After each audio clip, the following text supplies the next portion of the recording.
Peter Butler অত্যন্ত আনন্দিত আজকে নিশ্চয়ই। বাংলাদেশ দল ম্যাচ শেষ করে বের হচ্ছে। যেই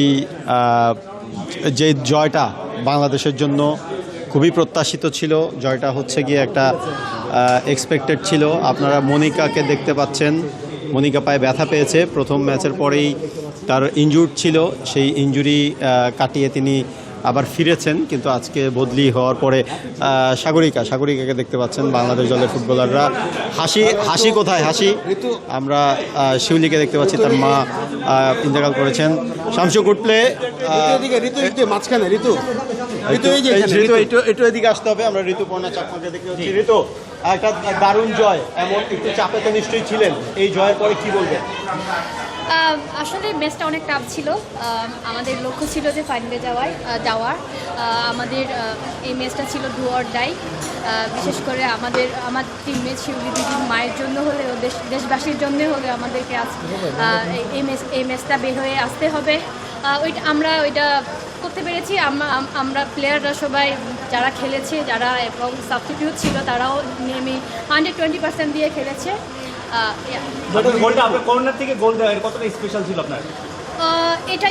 এটা আমার কি বলবো, এটা আসলে স্পেশালি। মানে গোলটা যখন কর্নারটা নিলেন তখন অনুভূতিটা কেমন ছিল, কি মনে যখন জালে ঢুকলো বলটা? এটা আমার কাছে মনে হয় আনবিলিভেবল, খুবই ভালো লাগে। গোল করেন আপনি কি নেপাল কিলার নাকি ঋতু? জয়টাকে উৎসর্গ করলেন?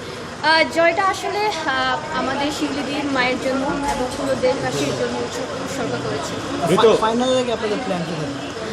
আমরা এখন আমাদের সময় আছে, আমরা 2 দিন সময় পেয়েছি। এখন আমাদের কোচিং স্টাফরা যারা আছেন তাদের প্ল্যান অনুযায়ী আমরা মাঠে নামবো। অনেক আওয়াজ আসছে, সেলিব্রেশনটা কেমন হলো ড্রেসিং রুমে? স্বাভাবিকভাবে যেরকম সেলিব্রেশন করা হয় ওইভাবেই হয়েছে। আচ্ছা ঋতু, আপনাদের তো মোটামুটিভাবে বলা যায় প্রথম ম্যাচে একটা জয়ের পর ভারতের বিপক্ষে একটা হোঁচট খেয়েছেন, তো তারপরে এই কামব্যাকটা করা, আপনারা কি আসলে আপনি তো অভিজ্ঞ ক্যাম্পেইনার, মোটামুটি অনেক টুর্নামেন্ট খেলেছেন, এ ধরনের পরিস্থিতি আপনারা সামলাতে অভ্যস্ত, তো এই টুর্নামেন্টের এই ফাইনালটা আপনাদের জন্য আসলে এক্সট্রা কোনো চাপ এখন অনুভব করছেন কিনা? কারণ যদি সব কিছু ঠিকঠাক থাকলে শক্তিমত্তায় হিসেবে ভারত এগিয়ে আছে, ভারত নিশ্চয়ই হয়তো বা ভুটানকে হারাবে, আপনাদের আসলে এই মুহূর্তে চাপটা আসলে কি? চাপ বলতে আমরা এখনো কোনো চাপ দিচ্ছি না। বললামই তো, আমাদের এখনো সময় আছে। আমাদের কোচিং স্টাফরা আমাদেরকে যা বলবে আমরা সেই প্ল্যান অনুযায়ী আমরা খেলব। কতটা ভয় কাজ করছিল যখন গোলটা কনসিভ করলেন, প্রথম গোলটা, এরপর কতটা ভয় আসলে খেলার মধ্যে তো থাকেই। আমরা আসলে ভয় বলতে কোনো কিছু না, আমরা জানি যে আমরা পারি এবং আমরা ওইটাই করে দেখিয়েছি। Thank you. ঋতুপর্ণা চাকমা জানাচ্ছিলেন এই ম্যাচে জয়ের পর তার অনুভূতি। আমরা এখানে আছেন মারিয়া মান্ডা, আমরা মারিয়া মান্ডার সঙ্গে কথা বলবো, অধিনায়ক মারিয়া মান্ডা। চেষ্টা করবো যে আরও ভালো কিছু করে যেন আমরা ফাইনাল প্রিপারেশন নিতে পারি। ভারতের বিপক্ষে এর আগেও গ্রুপে খেলেছেন, এখন ফাইনালে খেলবেন শিরোপা জয়ের মিশন, সেখান থেকে আসলে নিশ্চয়ই অনেক বড় রকমের কিছু চেঞ্জ বা ফর্মেশন সব কিছু নিয়ে কাজ করবে আলাদা হবে। হ্যাঁ অবশ্যই, যেহেতু আমরা ফাইনালে গেছি তো আমাদের চেষ্টা থাকবে যে আমাদের যে ভুলগুলো ছিল সেগুলো আরও ভালো করার। তো আসলে আমরা তাদের সাথে ফাইট করার চেষ্টা করছি।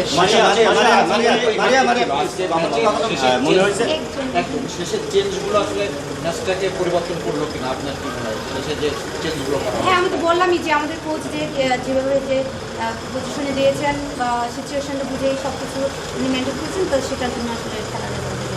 ওকে মারিয়া, আপনি আজকে আমরা সাধারণত স্বভাবসুলভ যে মিডফিল্ডটা খেলি, আপনি কি মনে করেন আজকে আমাদের মানে বাংলাদেশের আসলে সেই মিডফিল্ডে বল পজিশনিং এবং আজকে যে ভুলগুলো হয়েছে সেগুলো নিশ্চয়ই মার্ক করেছেন, কিন্তু মিডফিল্ডটা নিয়ে একটু বলেন, আপনি তো মার্ক ছিল কি? মিডফিল্ড হ্যাঁ অবশ্যই সবসময় থাকে, অনেক সময় আপনার খেলার পজিশনে ওরা যে ভালো খেলে তাদেরকে মার্ক করা হয়, তো ওইভাবে আমাদের মধ্যেও ছিল, কিন্তু তারপরে আমাদের সর্বোচ্চ চেষ্টা করেছি আমাদের যে মুভমেন্টের মধ্যে থাকলে তো অবশ্যই সেটা রেজাল্ট বেরিয়ে যায়, তো ওই মুভমেন্টে আমরা খেলার চেষ্টা করেছি বা খেলেছি। ভারত ম্যাচের আগে মানে ফাইনালের আগে কোথায় উন্নতি দরকার আপনার মনে হয়? সেটা ভাইয়া যে আমাদের মধ্যে সব কিছু তো বলার প্রয়োজন নাই, এটা প্রিপারেশন আমাদের মধ্যে থাকলে ভালো, কারণ এটা প্রকাশ করলে আপনার বিপক্ষেরা জেনে যাবে। মারিয়া, এমন জয়ের পর মানে দলের মানসিক অবস্থাটা এখন ভালো, আগের থেকে একটু ভালো ছিল। কতটা চাঙ্গা এখন আপনারা, মানে যে ড্রেসিং আগের রুম দুটো ম্যাচে সেলিব্রেশনটা কি হলো যদি একটু বলেন? এতটা চাঙ্গা তো আমরা হওয়ার কোনো কথা না, কারণ হলো আমাদের ফাইনাল ম্যাচ লক্ষ্য।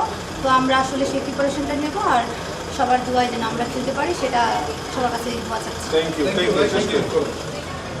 মারিয়া মান্ডা অধিনায়ক জানাচ্ছিলেন দলের অবস্থা। আজকের পারফরমেন্স নিয়ে নানান কথাবার্তা হতে পারে, প্রশ্ন হতে পারে। বাংলাদেশ দলের টিম বাস যখনই গোল দরকার তখন আউটস্ট্যান্ডিং একটা গোল করো। টিম বাসে বাংলাদেশ দল উঠছে। নিশ্চয়ই এই যাত্রাটা, হোটেলের এই যাত্রাটা আসলে বাংলাদেশ দলের জন্য ভিন্ন কিছু নিশ্চয়ই, কারণ গত ম্যাচে বাংলাদেশ দল ভারতের বিপক্ষে হারের পর নানানবিধ নেতিবাচক খবর এবং সেই খবরগুলোকে পাশ কাটিয়ে বাংলাদেশ দলের ইনজুরি সমস্যা এবং কম্বিনেশনে ঘাটতি সব কিছু মিলিয়ে একটা বাজে সময় পার করছিল। এবারের সাফটা আসলে কেমন যেন আপ টু দ্য মার্ক হচ্ছিল না বাংলাদেশ দলের। নেপালের বিপক্ষে তাই ভয়টা সে জায়গায় ছিল যে এই নেপালের বিপক্ষে বাংলাদেশ দলের শেষ পর্যন্ত জয়টা নিয়ে ফিরতে পারবে কি না। নিশ্চিতভাবেই একটা জয় একটা দলের মোমেন্টাম তো নিশ্চয়ই অনেকটাই চেঞ্জ করে। সেই মোমেন্টামটাই হচ্ছে গিয়ে ফাইনালের আগে বড় টনিক হয়ে কাজ করবে বাংলাদেশ দলের জন্য।